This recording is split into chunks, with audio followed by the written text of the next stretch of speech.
अस्सलाम वालेकुम वरहमतुल्लाहि वबरकातुह। उम्मीद है कि सभी अहबाब खैर व आफियत से होंगे।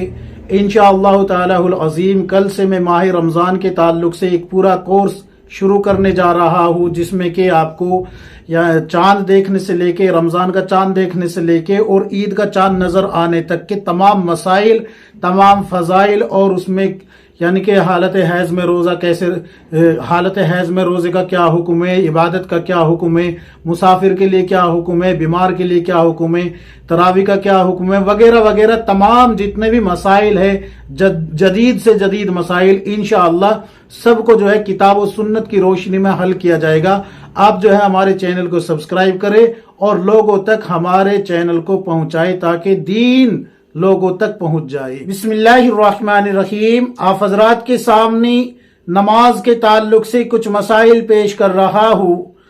कुछ हजरात हैं जिन्होंने पूछा है कि मुफ्ती साहब, अगर किसी को री खारिज होने की बीमारी हो या किसी को री खारिज होने का शुबा होता हो, यानी कि शक होता हो, तो उसकी नमाज का क्या हुक्म है, और नमाज में हंसने से नमाज टूटती है या वजू टूटता है, शरीयत का क्या हुक्म है इस बारे में। और अगर किसी के पीछे बच्चा नमाज पढ़ रहा हो और वो बच्चा हंस पड़े तो क्या जो इमाम बना हुआ है उसकी भी नमाज फासिद हो जाएगी या नहीं, और अगर जो इमाम बना हुआ है उसका वजू टूट जाए तो क्या वो पीछे से अगर कोई औरत हो या बच्चा हो नाबालिग, क्या उनमें से किसी को अपना नायब यानी कि इमाम बना सकता है या नहीं, क्या कहती है शरीयत इन तमाम मसाइल के बारे में। तो देखिए तमाम मसाइल आपको मसाइल नमाज सफ़ा नंबर 250 251 खोल के देख लीजिए, आपको तमाम मसाइल मिल जाएंगे। सबसे पहले मैं आपको कुछ उसूली बातें बता देता हूँ कि नमाज के मुफसिदात में से ये भी है कि इंसान को अगर री खारिज हो जाए तो उसकी नमाज टूट जाती है, यानी कि वजू टूट जाता है, नमाज तो नहीं टूटती। अगर वो जमात में है, अगर वो जमात में नमाज पढ़ रहा है और उसका वजू टूट जाता है तो जमात में नमाज, इमाम के पीछे नमाज पढ़ने की वजह से उसकी नमाज नहीं टूटती बल्कि वजू टूट जाता है। अब वो किसी से बात किए बगैर वजू खाने पे जाए और वजू करके वापस आके इमाम के पीछे जो उसकी रकत निकली है उसके पीछे पीछे उस रकत को पूरी करके इमाम के साथ शरीक हो जाए। और अगर ऐसा नहीं कर पाता और पता है कि मैं नहीं कर पाऊंगा तो अफजल तरीका फुकहा ने यही लिखा है कि अपनी अलहदा नमाज पढ़ ले बाद में, यानी कि अभी आराम से वजू करे और वजू करने के बाद फिर अलग से अपनी नमाज अदा कर ले। और अगर ऐसा करे कि इमाम के पीछे पढ़ना चाहता है तो फिर उसके लिए एक ही तरीका है कि किसी से बगैर बात किए हुए कुछ उसूली बातें हैं इसमें, जैसे कि वजू खाना, मस्जिद के अहाते में होना, मस्जिद से बाहर न जाना और किसी से बात न करना, कोई अमले कसीर न करना, जैसे कि कई दफा ऐसा होता है कि बंदा बीड़ी पीने लग गया या किसी से बात कर ली तो एक खुद नमाज के मुफसिदात में से, तो इन वजूहात से नमाज फासिद हो जाएगी। लेकिन अगर उसने किसी से बात नहीं की और सीधा जाके वजू किया, वजू करके आके इमाम के पीछे जो वजू करने में उसकी रकत निकली है उसको अब पूरी करके इमाम के साथ मिल जाता है तो फिर इमाम के साथ उसकी नमाज हो जाएगी। लेकिन बेहतर तरीका यही है कि अपनी अलग नमाज पढ़ ले, फुकाहा ने यही लिखा है। और ये भी सुन लीजिए कि निकलना कैसे है। कई लोग ये सोचते हैं कि यार हमारा वजू टूट गया और अगली सफ में है, पीछे भी सफे लगी हुई है, तो अब कैसे निकलेंगे। तो याद रखे इमाम का जो सुतरा है, यानी कि इमाम के सामने जो आड़ है वो तमाम मुक्तदियों की भी आड़ है। अगर आप जो है किसी मुक्तदी के सामने से निकल रहे हैं तो अब आपको नमाजी के सामने से गुजरने का गुनाह नहीं होगा।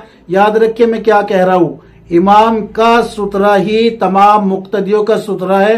अगर आपका वजू टूट जाता है और आप पहली सफ में हो तो आप जो है नाक बंद करते हुए यूं नाक पे हाथ रख के, अम्मी आयशा रदियल्लाहु अन्हा की रिवायत यही है कि नाक पे हाथ रख के निकल जाए जमात में से, यानी कि सफ में से निकल जाए, ताकि लोगों को पता चल जाए कि आपका वजू टूट गया है और आप वजू करके फिर से नमाज में पीछे शरीक हो जाए, क्योंकि आगे तो आ नहीं पाएंगे अब आप।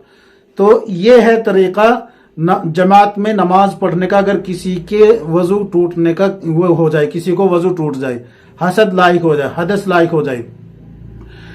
अब सुन लीजिए, अगर किसी को सिर्फ शक हुआ है, ना बदबू आई ना आवाज आई, تو شک کی بنیاد پہ وضو نہیں ٹوٹا، اس لیے صف میں سے نکل کے نہ بھاگے جب تک کہ یا تو بدبو نہ آ جائے یا آواز نہ آ جائے۔ بخاری شریف کی روایت ہے، کھول کے دیکھ لیجئے گا۔ صرف شک کی بنیاد پہ وضو نہیں ٹوٹا۔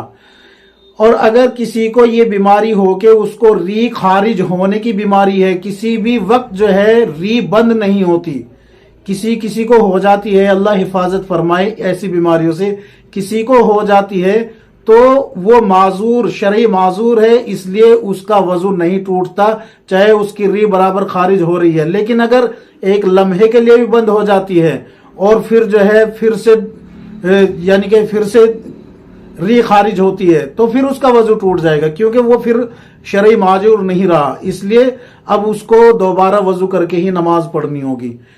اب یہ جو ہنسنے کے تعلق سے پوچھا ہے مسئلہ وہ بھی سن لیجئے۔ دیکھیے، ایک تو ہے مسکرانا، تبسم جس کو کہتے ہیں، تو اس سے تو آپ کی نماز میں کوئی کراہت نہیں آئی، کوئی کباہت نہیں آئی، کوئی مفسدات میں سے کچھ بھی نہیں ہوا، صرف مسکرانے بھر سے نماز نہیں ٹوٹی۔ لیکن اگر آپ جو ہے اتنی زور سے ہنسے ہے، کہا لگایا ہے جس سے کہ آپ کے برابر میں جو نماز پڑھ رہا ہے یا پڑھ رہی ہے، اگر اس کو آواز آ جاتی ہے تو اب آپ کی نماز اور وضو دونوں ٹوٹ گیا۔ اب پہلا آپ وضو کرے گی اور پھر سے نماز شروع کرے گی۔ اور اگر صرف آپ کو اپنی آواز آئی تھی ہنسنے کی تو اس سے آپ کی نماز ٹوٹی ہے، وضو نہیں ٹوٹا۔ یاد رکھیے میں کیا کہہ رہا ہوں، اگر برابر والے نے آپ کی آواز سن لی ہنسنے کی تو پھر آپ کی نماز اور وضو دونوں ٹوٹ گئے، اور اگر صرف آپ نے اپنی آواز سنی ہے تو اس سے آپ کی نماز ٹوٹ گئی، وضو نہیں ٹوٹا۔ آپ کو دوبارہ سے نماز پڑھنی ہوگی۔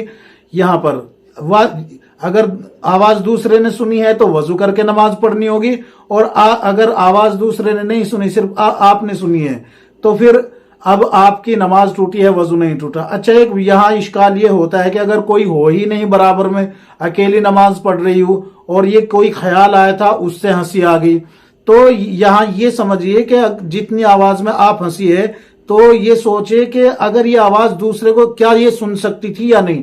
اگر سن سکتی تھی تو پھر آپ کا وضو اور نماز دونوں ٹوٹ گئے، اور اگر اتنی کم ہنسی تھی کہ کسی کو نہیں سننی تھی، صرف آپ کو محسوس ہونا تھا، آپ نے سنی ہے، تو پھر جو ہے آپ کا وضو نہیں ٹوٹا، نماز ٹوٹی ہے۔ اب آپ کو نماز پڑھنی ہوگی۔ اور اگر اتنی زور سے ہنسی ہے کہ کمرے میں تو کوئی نہیں ہے، لیکن اگر کوئی ہوتا تو اس آواز کو سن لیتا تو پھر وضو اور نماز دونوں ٹوٹ گئی۔ اس کے علاوہ یہ جو پوچھا گیا ہے کہ اگر کوئی مرد جو ہے نماز پڑھا رہا ہو اور پیچھے ایک عورت ہو اور ایک بچہ ہو نابالغ، اور امام صاحب کا وضو ٹوٹ جائے تو پھر تینوں کی نماز ٹوٹ گئی۔ اب جو ہے نئے سرے سے ہی وضو کر کے نماز پڑھنی ہوگی۔ کیوں؟ اس لیے کہ امام اپنا نائب جو ہے نہ تو نابالغ کو بنا سکتا ہے اور نہ ہی عورت کو۔ ان دونوں کے اندر یعنی کہ امامت کی اہلیت نہیں پائی جاتی، ان کو شریعت نے امام بننے کی اجازت نہیں دی۔ اور اگر پیچھے بچہ تھا اور بچہ ہنس پڑتا ہے تو بھی آپ کی نماز فاسد ہو گئی۔ یاد رکھیے، آپ کی نماز فاسد ہو گئی اس سے بھی۔ یہ تمام مسائل جو میں نے آپ کو بتائے، مسائل نماز سے بتائے، امید ہے کہ تمام مسائل آپ کی سمجھ میں آ گئے ہوں گے۔